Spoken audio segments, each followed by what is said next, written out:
Mathematics classes के साथ update रहने के लिए कृपया चैनल को सब्सक्राइब करें और बेल आइकन को भी प्रेस करें ताकि आप कोई भी वीडियो मिस ना करें और वीडियो आपको सबसे पहले मिल सके।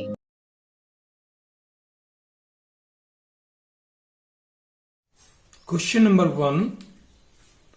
Show that the function f from r star to r star defined by fx equal to 1 by x is 1 1 and on 2, where r star is the set of all non-zero real numbers. Is the result true if the domain r star is replaced by n with codomain being same as r star? तो dear students, इस question में आपको एक function define किया गया है f from r star to r star, okay, and defined as fx equal to 1 by x। और first part में आप शो करेंगे कि ये 1 1 है और ऑन 2 है। अब r स्टार को भी डिफाइन किया गया है कि r star is the set of non zero रियल्स।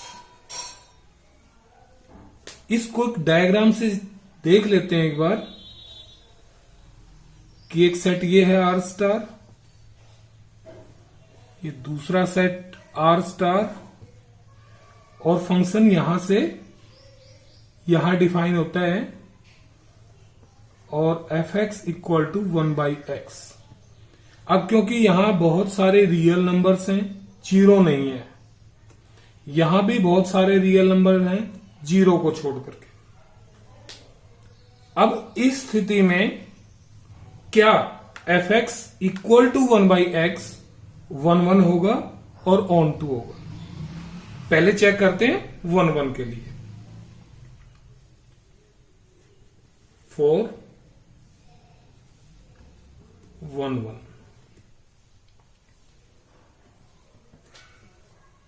देखिए फंक्शन 1 1 कब होता है? डेफिनेशन में आपने पढ़ा था, when every element of domain set is associated to a unique element of codomain set. Means इसका एक एलिमेंट इसके केवल एक एलिमेंट के साथ ही एसोसिएटेड होना चाहिए। 1 1 के साथ, 2 2 के साथ, फंक्शन के अनुसार जो भी वैल्यू होगी। इसका मतलब ये हो गया कि कोडोमेन सेट में जितने भी एलिमेंट्स हैं उनकी यूनिक प्री इमेज होनी चाहिए। क्लियर? तो इस टाइप के क्वेश्चन को करने के लिए आप ये स्टेप्स ध्यान रखेंगे, वेरी इंपॉर्टेंट है ये। मान लेते हैं कि इस सेट में कहीं कोई दो एलिमेंट हैं x1 और x2। किसमें? डोमेन सेट में। ये आपका डोमेन सेट होता है और ये कोडोमेन सेट है। ओके, तो let x1 x2 belong to r, और इसको क्योंकि दोनों रियल्स के दिए हैं तो हम इसको डिफाइन कर सकते कि ये डोमेन सेट हो। ओके, नाउ अब देखिए इन दो एलिमेंट्स की वैल्यू फंक्शन में अगर एक जैसी आ जाती है, फंक्शन की वैल्यू x1 पर भी वही और 2 पर भी वही, दोनों सेम आ जाएं, तो इसका मतलब फंक्शन 1 1 हो गया। तो क्या ज्यूम किया आपने? Let x1 x2 belong to r such that, क्योंकि ये डिस्टिंक्ट हैं, such that fx1 equal to fx2, then हम कह सकते हैं कि फंक्शन 1 1 है। तो fx1 की वैल्यू क्या होगी? 1 बाई x1।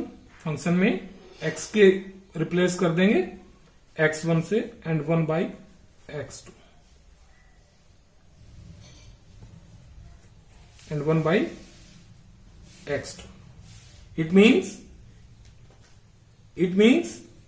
कि भाई फंक्शन की वैल्यू अगर सेम आ गई है तो ये दोनों भी सेम है, x1 और x2 इक्वल है. This implies x1 equal to x2. और इस स्थिति में कहेंगे so function is 1 1. Clear? Okay. Now for on2. अब on2 फंक्शन होता क्या है? on2 फंक्शन आपको बताया गया था कि ये function is said to be on2 if every element of codomain set has at least one pre-image in domain set. मतलब कि इस सेट में, यानी कि इस डोमेन सेट में, इस कोडोमेन सेट में जितनी भी वैल्यूज ऑफ y हैं उन सब के लिए एक प्री इमेज एग्जिस्ट होनी जरूरी है. इसमें कोई भी एलिमेंट ऐसा नहीं हो जिसकी प्री इमेज ना हो, तो उसको हम on2 सेट कहते हैं. तो कैसे करेंगे? We have given function fx equal to 1 by x. तो fx को हम फंक्शन को अक्सर y से भी रिप्लेस करते हैं, तो y equal to 1 by x assume करें. और इस फंक्शन में तो हम डिफाइन करते हैं कि भाई y is defined for x और x बिलोंग करता है आपका r स्टार से. तो यहां x की वैल्यू फाइंड आउट कर लो, तो x equal to 1 by y. अब हम y चेक करते हैं कि क्या सभी y के लिए कोई x है. इस स्थिति में क्या करेंगे कि सभी y के लिए क्या x एग्जिस्ट करते हैं. तो अब आप लिख सकते हैं कि एवरी y हैज, देख रहे हैं क्योंकि y नॉट इक्वल टू 0 है, तो y when not equal to 0 बाकी सभी रियल्स के लिए एक वैल्यू x है. तो आप लिख सकते हैं therefore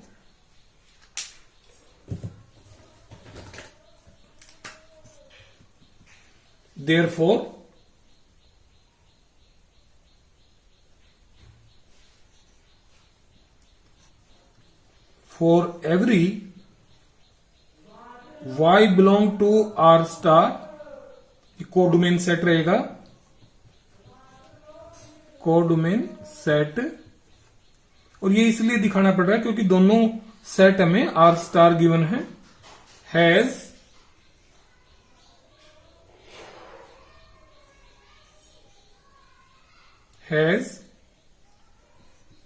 at least one pre-image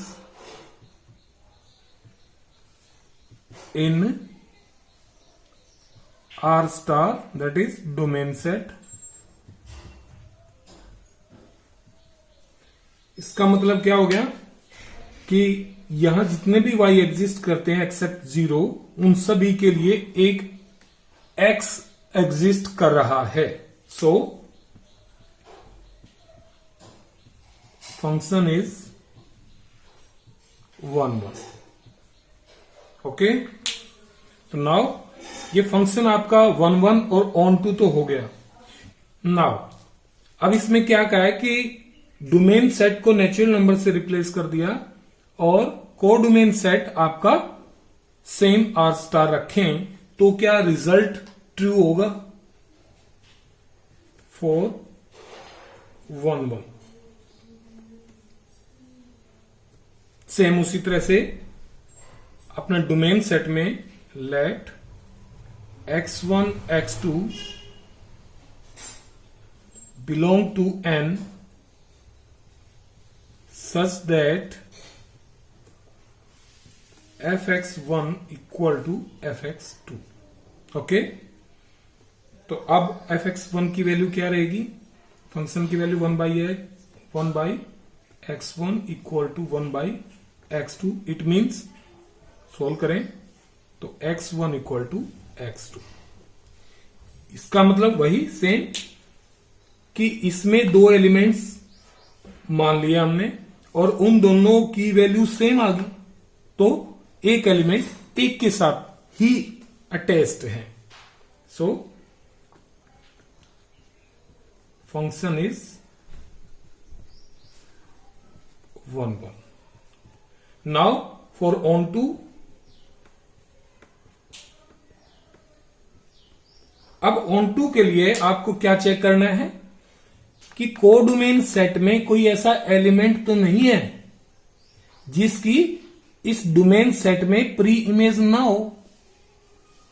देखिए ये नेचुरल नंबर का सेट है और ये रियल्स का सेट है। तो रियल्स में तो रैशनल नंबर भी आते हैं, तो इसमें बहुत सारे रैशनल नंबर्स हैं, 1/2, 3/2, 4/3 एंड सारे के सारे नेगेटिव्स भी। तो उन सभी की प्री इमेज इसमें नहीं होगी। तो आपको दिख रहा है clearly codomain set is non-zero reals and domain set is of natural number. So some elements y belong to R star have no pre-image in set n. Example लिख सकते हैं आप कि y equal to 3/2 belong to R star, okay, but x की value क्या आएगी? When y equal to 3/2 x equal to, क्योंकि x 1/y है, तो this implies x equal to 1/3/2 and equal to 2/3। तो यहां एक ऐसा एलिमेंट 3/2 है जिसके लिए यहां एक 2/3 एग्जिस्ट नहीं करता, not belong to n। So function is not onto. Clear ना? अगर आपको यह वीडियो पसंद आई है तो चैनल को लाइक करें, शेयर करें और सब्सक्राइब करें।